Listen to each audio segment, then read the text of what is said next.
ಈಗ session BC Patil, Hebbar, Jarkiholi, AT Ramaswamy,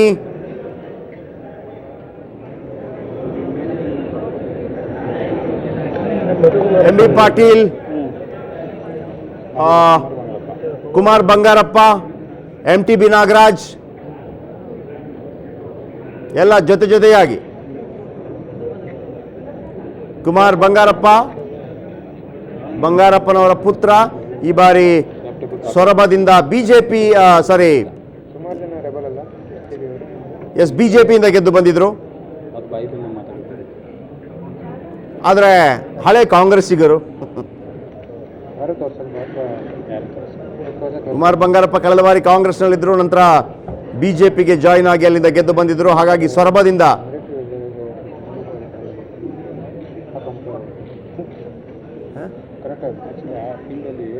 ಹಾಗಿದ್ರೆ ನಿಜಕ್ಕೂ ಕೂಲ್ ಆಗಿದ್ದಾರಾ ಅತೃಪ್ತರು? ಬಜೆಟ್ಗೆ ಅನುಮೋದನೆ ಸಿಗತ್ತಾ? ಆದ್ರೆ ಕೂಲ್ ಆಗಿದ್ದಾರಾ ಇಲ್ವೋ? ಉಪಸ್ಥಿತಿ ಇದ್ರೆ ಅಂತೂ ಒಂದರ್ಥದಲ್ಲಿ ಅನುಮೋದನೆ ಸಿಕ್ಕ ಹಾಗೆ. ಆದ್ರೆ ಒಂದು ವೇಳೆ ರಾಜೀನಾಮೆ ಕೊಡುವಂತ ಪ್ರಯತ್ನ ಆದ್ರೆ ಗೊತ್ತಿಲ್ಲ. ರಾಜ್ಯ ರಾಜಕಾರಣದಲ್ಲಿ ಅಥವಾ ರಾಜಕೀಯದಲ್ಲಿ ಏನ್ ಬೇಕಿದ್ರೂ ಆಗ್ಬೋದು. ಇದೊಂಥರ ಕ್ರಿಕೆಟ್ ಇದ್ದಾಗೆ. ಒಂದು ಬಾಲಲ್ಲಿ 6 ರನ್ ಬೇಕು ಅಂತಂದ್ರೆ 6 ರನ್ ಸಿಡಿಸಿದಂತಹ ದಾಖಲೆ ಕೂಡ ಇತಿಹಾಸದ ಪುಟಗಳಲ್ಲಿದೆ. ಕೊನೆಯ ಬಾಲಲ್ಲಿ 6 ರನ್ ಬೇಕಾದಂಥ ಸಂದರ್ಭದಲ್ಲಿ ನಾವು ನೋಡಿದ್ದೀವಿ. ಎಲ್ಲ ದೇಶಗಳ ಅನೇಕ ಬ್ಯಾಟ್ಸ್ಮನ್ಗಳು ಅದನ್ನು ಮಾಡಿದ್ದಾರೆ. ಜೊತೆಗೆ 6 ಬಾಲಲ್ಲಿ 6 ರನ್ ಕೂಡ ನೋಡಿದ್ದೀವಿ ನಾವು, 36 ರನ್ ಮ್ಯಾಕ್ಸಿಮಮ್. ಸೊ ಹಾಗಾಗಿ ಈಗ ಬಂದಿದ್ದಾರೆ ಸದನಕ್ಕೆ, ಅದು ಆಡಳಿತ ಪಕ್ಷದ ಪರವಾಗಿ ಬಂದಿದ್ದಾರೋ ಅಥವಾ ಈಗಲೂ ಕೂಡ ಇದು ಸ್ಟ್ರಾಟಜಿನೋ ಕಂಡು ಬಂದ ನಂತರ ಹೋಗಿ ಹೈಡ್ರಾಮಾ ನಡೆಯುತ್ತಾ, ರಾಜೀನಾಮೆ ಕೊಟ್ಬಿಡ್ತಾರಾ, ಎಲ್ಲರೂ ಒಂದೇ ಸಲಕ್ಕೆ ಬಂದಿದ್ದಾರೆ, ಆ ರೀತಿ ಆಗತ್ತಾ? ಯಾಕಂತಂದ್ರೆ ಧನ ವಿನಿಯೋಗ ವಿಧೇಯಕಕ್ಕೆ ಅಂಗೀಕಾರ ಸಿಗಬೇಕಾಗತ್ತೆ. ಧನ ವಿನಿಯೋಗ ವಿಧೇಯಕ ಅಂತಂದ್ರೆ ಅದೇ ಬಜೆಟ್ ಮೇಲಿನ ಚರ್ಚೆ ಆದ ನಂತರ ಬಜೆಟ್ಗೆ ಒಂದು ಅಂಗೀಕಾರ ಸಿಗತ್ತೆ. ಅದರ ಕಾರಣದಲ್ಲಿ ಧನ ವಿನಿಯೋಗ ವಿಧೇಯಕ ಅಂತ ಕರೀತಾರೆ. ಸೊ ಅದು ಸಿಗಬೇಕು ಅಂತಂದ್ರೆ ಅಲ್ಲಿ ಬಲಾಬಲಗಳು ಮುಖ್ಯವಾಗತ್ತೆ. ಹಾಗಿದ್ರೆ ಸದನದಲ್ಲಿ ಹೈಡ್ರಾಮಾ ನಡೀಬಹುದಾ? ಕೂಲಾಗಿ ಎಲ್ಲವೂ ಆಗೋಗ್ಬಿಡತ್ತಾ? ಏನು ಪ್ರಾಬ್ಲಮ್ ಇಲ್ಲ ಅನ್ನೋ ರೀತಿಯಲ್ಲಿ ಆಗೋಗ್ಬಿಡತ್ತಾ? ಗೋಕಾಕ್ ಶಾಸಕರು ಬಹಳ ಪ್ರಮುಖವಾಗಿ ನೇತೃತ್ವ ವಹಿಸಿದ್ರು. 11, 12, 13 ತನಕ ಹೋಗಿತ್ತದು. ಮತ್ತೊಂದು ಕಡೆ ಕಮಲ್ ಪಂತ್, ಅಧಿಕಾರಿ ವರ್ಗ, ಅಧಿಕಾರಿಗಳು ಕೂಡ ಅಲ್ಲಿರ್ತಾರೆ. IAS ಆಫೀಸರ್ಸ್ ಇರ್ತಾರೆ, IPS ಆಫೀಸರ್ಸ್ ಇರ್ತಾರೆ, ಭಾಳ ಮುಖ್ಯ ಅಧಿಕಾರಿಗಳಿರ್ತಾರೆ, ಸೆಕ್ರೆಟರೀಸ್ಗಳಿರ್ತಾರೆ. ಎಲ್ಲಿ ನೀವು ರಮೇಶ್ ಕುಮಾರ್ ಅವರನ್ನು ನೋಡ್ತಿರೋ ಅದರ ಅಕ್ಕಪಕ್ಕದಲ್ಲಿ 2 ಗ್ಯಾಲರಿ ಇದೆ. TVಯಲ್ಲಿ ನೋಡ್ತಾ ಇದ್ದಾಗ ಅಂದರೆ ಅವರ ಬಲಭಾಗದಲ್ಲಿ, ರಮೇಶ್ ಕುಮಾರ್ ಅವರ ಬಲಭಾಗದಲ್ಲಿ ಎಲ್ಲ ಅಧಿಕಾರಿಗಳು ಕೂತಿರ್ತಾರೆ, ಎಡಭಾಗದಲ್ಲಿ ಮಾಧ್ಯಮ ಪ್ರತಿನಿಧಿಗಳು ಕೂತಿರ್ತಾರೆ. ಸೊ ಯಾವುದೇ ಕಾರಣಕ್ಕೂ ಈ ಪ್ರದೇಶಕ್ಕೆ ಒಬ್ಬ MP ಕೂಡ ಹೋಗೋದಕ್ಕೆ ಅಥವಾ ಕೂರೋದಕ್ಕೆ ಅವಕಾಶ ಇರೋದಿಲ್ಲ. ಈ ಜಾಗದಲ್ಲಿ ಈಗೇನು ಕೂತಿದ್ದಾರೆ ಅಲ್ಲಿ MP, ಒಬ್ಬ ಪಾರ್ಲಿಮೆಂಟ್ ಸದಸ್ಯ ಕೂಡ ನಡ್ಕೊಂಡು ಹೋಗೋದಕ್ಕೆ ಕೂಡ ಅವಕಾಶ ಇಲ್ಲ. ಕೇವಲ MLA ಮತ್ತು MLCಗಳಿಗೆ ಮಾತ್ರ. ಗಹನವಾದ ಚರ್ಚೆ.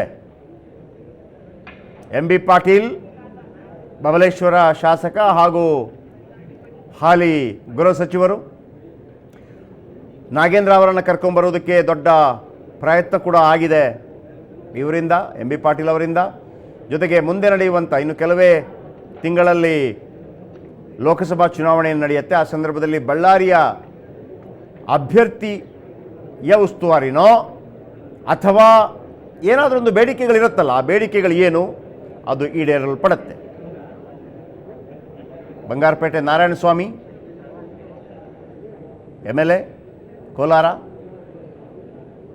ಕೋಲಾರದ ಮತ್ತೂರು MLA, ಕೋಲಾರ ಅಂತಂದರೆ ಮುಳುಬಾಗಿಲು ನಾಗೇಶ್, ರಾಣೆಬೆನ್ನೂರಿನ ಶಂಕರ್, ಬಬಲೇಶ್ವರದ MB ಪಾಟೀಲ್, ಬಳ್ಳಾರಿ ಗ್ರಾಮಾಂತರದ ನಾಗೇಂದ್ರ. ಹಾಗಿದ್ರೆ ಇವರೆಲ್ಲ ಕೂಲ್ ಆಗಿದ್ದಾರ? ಇವರು ಕೇವಲ ಉಪಸ್ಥಿತಿ ಮಾತ್ರ ಇದೆಯಾ ಅಥವಾ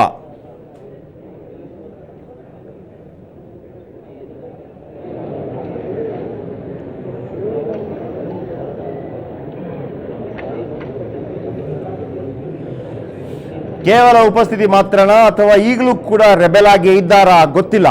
ಹೈಡ್ರಾಮಾ ನಡೆದು ಹೋಗ್ಬಿಡ್ಬೋದಾ ಗೊತ್ತಿಲ್ಲ. ಯಾಕಂತಂದ್ರೆ ಕೇವಲ ಆಡಿಯೋ ಬಿಡುಗಡೆ ನಂತರ ತಣ್ಣಗಾದ್ರ ಅಥವಾ ಆಡಿಯೋ ಬಿಡುಗಡೆ ಆದ ನಂತರ ಕೂಡ ಕಾರ್ಯತಂತ್ರ ಮುಂದುವರೆದಿದೆಯಾ? ಏನು ಬೇಕಿದ್ರೂ ನಡೀಬಹುದು ಸದನದಲ್ಲಿ. ಯಾಕೆಂತಂದ್ರೆ ಎನಿ ಟೈಮ್ ಈ ಹಿಂದೆ ಅವರು ಏನೋ ಪ್ಲಾನ್ ಮಾಡಿದ್ರು ಅಂತ ಇದ್ರೆ ರಾಜೀನಾಮೆ ಕೊಡೋದಕ್ಕೆ ಅವಕಾಶ ಇರುತ್ತೆ. ಅದನ್ನು ಸ್ವೀಕಾರ ಆಗತ್ತೆ ಇಲ್ಲೋ ಗೊತ್ತಿಲ್ಲ. ಸಚಿವ ಸಾರಾ ಮಹೇಶ್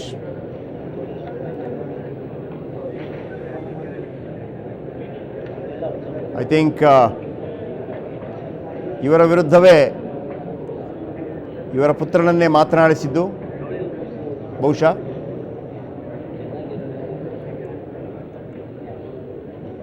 ನಾಗೇಂದ್ರ ಬಳಿಕ MB ಪಾಟೀಲ್ ನೇರವಾಗಿ ಎಲ್ಲ ತೃಪ್ತ ಶಾಸಕರ ಬಳಿ ಹೋಗಿ ಮಾತಾಡ್ತಿದ್ದಾರೆ. MB ಪಾಟೀಲ್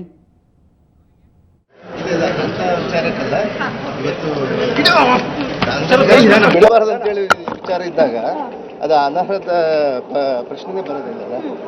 ಆ ರೀತಿಯಾಗಿ ಇವತ್ತು ನಾವು ಅಧಿವೇಶನಕ್ಕೆ ಇವತ್ತು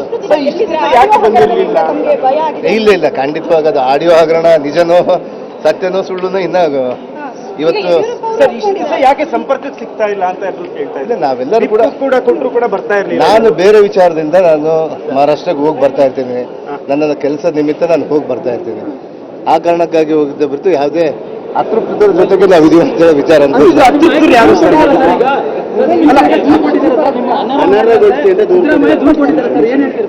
ಅದಕ್ಕೆ ಇವತ್ತು ಚರ್ಚೆ ಮಾಡ್ತೀವಲ್ಲ. ಇವತ್ತು ಯಾವ ರೀತಿಯಾಗಿ ಕೊಟ್ಟಿದ್ದಾರೆ ಅಂದ್ರೆ ಅಧಿವೇಶನಕ್ಕೆ ಬರ್ಲಿಲ್ಲ ಅಂತೇಳಿ ಕೊಟ್ಟಿರ್ಬೋದು ಅವನ್ನ. ಅದನ್ನ ಇವತ್ತು ಚರ್ಚೆ ಮಾಡ್ತೀವಿ. ಅತೃಪ್ತರು ಯಾರು ಸರ್? ಈಗ ನಿಮಗೆ ಗೊತ್ತಲ್ಲ. ಅಲ್ಲ, ಅತೃಪ್ತರು ತಮ್ಮ ಲಿಸ್ಟ್ ಅಲ್ಲಿ ಇದ್ದಾರೆ. ನೀವೆಲ್ಲ ಮುಂಬೈಯಲ್ಲಿ ಇದ್ದೀರಿ ಅಂತ ಹೇಳ್ತಾರೆ. ನಾನು ಮುಂಬೈಗೆ ಹೋಗೋದು ಸಹಜನೇ. ನಾನು ಹೋಗ್ತಿರ್ತೀನಿ ಬರ್ತಿರ್ತೀನಿ. ನಾನು ಕಾರಣ ಕೂಡ ನಾನು ಅದನ್ನೇ ಕೊಟ್ಟಿದ್ದೀನಿ. ಅಲ್ಲ, ಈಗ 3 ನೋಟಿಸ್ ಕೂಡ ಕೊಟ್ಟರು, ಆದ್ರೂ ಕೂಡ ನೀವು ಅದ್ರ ಬಗ್ಗೆ ಆಮೇಲೆ ಹೇಳ್ತೀನಿ. ಆಮೇಲೆ ಗಂಟೆ ಒಳಗಡೆ ಇದೆ. ಓಕೆ, ಮತ್ತೊಮ್ಮೆ ದೃಶ್ಯಾವಳಿಗಳನ್ನು ನೀವು ಗಮನಿಸ್ತಾ ಇದ್ದೀರಿ. ಬಜೆಟ್ಗೆ ಅನುಮೋದನೆ ಸಿಗುತ್ತಾ ಅನ್ನುವಂಥ ಒಂದು ಕುತೂಹಲ ಈಗಲೂ ಕೂಡ ಇದೆ. ನಾಗೇಂದ್ರ ಅವರು, ಮಹೇಶ್ ಕುಮಟಳ್ಳಿ, ಕೇವಲ ಉಮೇಶ್ ಜಾಧವ್ ಅವರು ಇನ್ನೂ ಬಂದಿಲ್ಲ ಅನ್ನುವಂಥ ಮಾಹಿತಿಗಳು ಬರ್ತಾ ಇದೆ. ಹಾಗಾಗಿ ಅತೃಪ್ತರ ಸಂಖ್ಯೆ 11 ಇತ್ತು, 15 ಇತ್ತು, 14 ಇತ್ತು. ಎಲ್ಲವೂ ಕೂಡ ಕ್ಷೀಣವಾಗ್ತಾ ಇದೆ. ಇದು ಕೂಡ ಒಂದು ಸ್ಟ್ರಾಟಜಿನ. ನಿಜಕ್ಕೂ ಕೂಲ್ ಆಗಿದ್ದಾರೆ ಅತೃಪ್ತರು. ಇನ್ನು ಮುಂದೆ CLP ನಾಯಕ ಅಂದರೆ ಸಿದ್ದರಾಮಯ್ಯನವರು ಹೇಳಿದ ರೀತಿಯಲ್ಲಿ ನಡ್ಕೊಂಡು ಹೋಗ್ತಾರಾ ಅಥವಾ ಇಲ್ಲೇ ಇದ್ದುಕೊಂಡು ಬೇರೆ ಏನಾದರೂ ಸ್ಟ್ರಾಟಜಿ ನಡೆಯುತ್ತಾ? ಹಾಗಿದ್ರೆ ನಾಳೆ ಸೋಲು ಗೆಲುವು ಅನ್ನುವಂಥ ವಿಚಾರ ಬಂದಾಗ ಗೋಕಾಕ್ ಶಾಸಕ ಒಂದು ಉತ್ತರವನ್ನು ಕೊಡಲೇಬೇಕಾಗತ್ತೆ. ಇವರು ಇಷ್ಟು ದಿನ ಅಲ್ಲಿದ್ದು ಮಾಡಿದ್ದಾದರೂ ಏನು, ಸಾಧನೆ ಮಾಡಿದ್ದಾದರೂ ಏನು? ಆರ್ ವಿ ದೇಶಪಾಂಡೆ ಕಂದಾಯ ಸಚಿವರು, ಗಣೇಶ್ ಹುಕ್ಕೇರಿ, MB ಪಾಟೀಲ್, ಕೋಲಾರ ಶಾಸಕರು,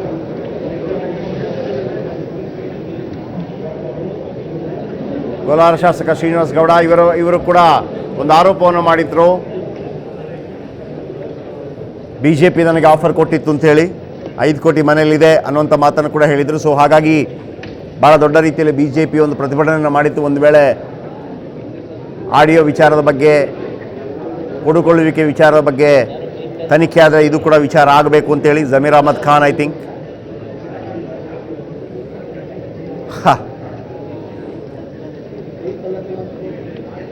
ಕಾಂಗ್ರೆಸ್, JDS, BJP ಶಾಸಕರು, ಕುಮಾರ್ ಬಂಗಾರಪ್ಪ BJP ಶಾಸಕರು ಸೊರಬದಿಂದ ತುಂಬ ಇಂಟ್ರೆಸ್ಟಲ್ಲಿದ್ದಾರೆ. ಕುಮಾರ್ ಬಂಗಾರಪ್ಪ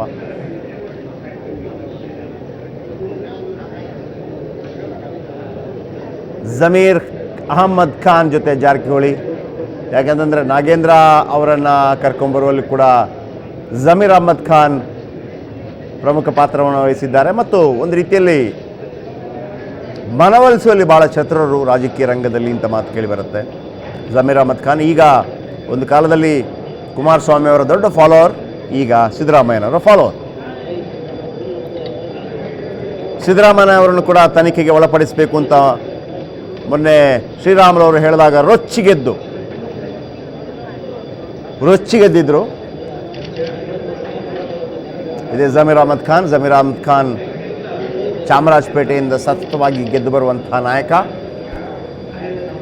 ಅಲ್ಲಿ ಈ ಬಾರಿ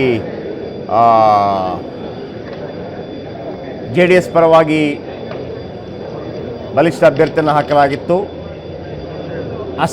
ಅಸಾದುದ್ದೀನ್ ಒವೈಸಿ ಕೂಡ ಬಂದಿದ್ದರು ಇವರ ವಿರುದ್ಧ ಪ್ರಚಾರ ಮಾಡೋದಕ್ಕೆ.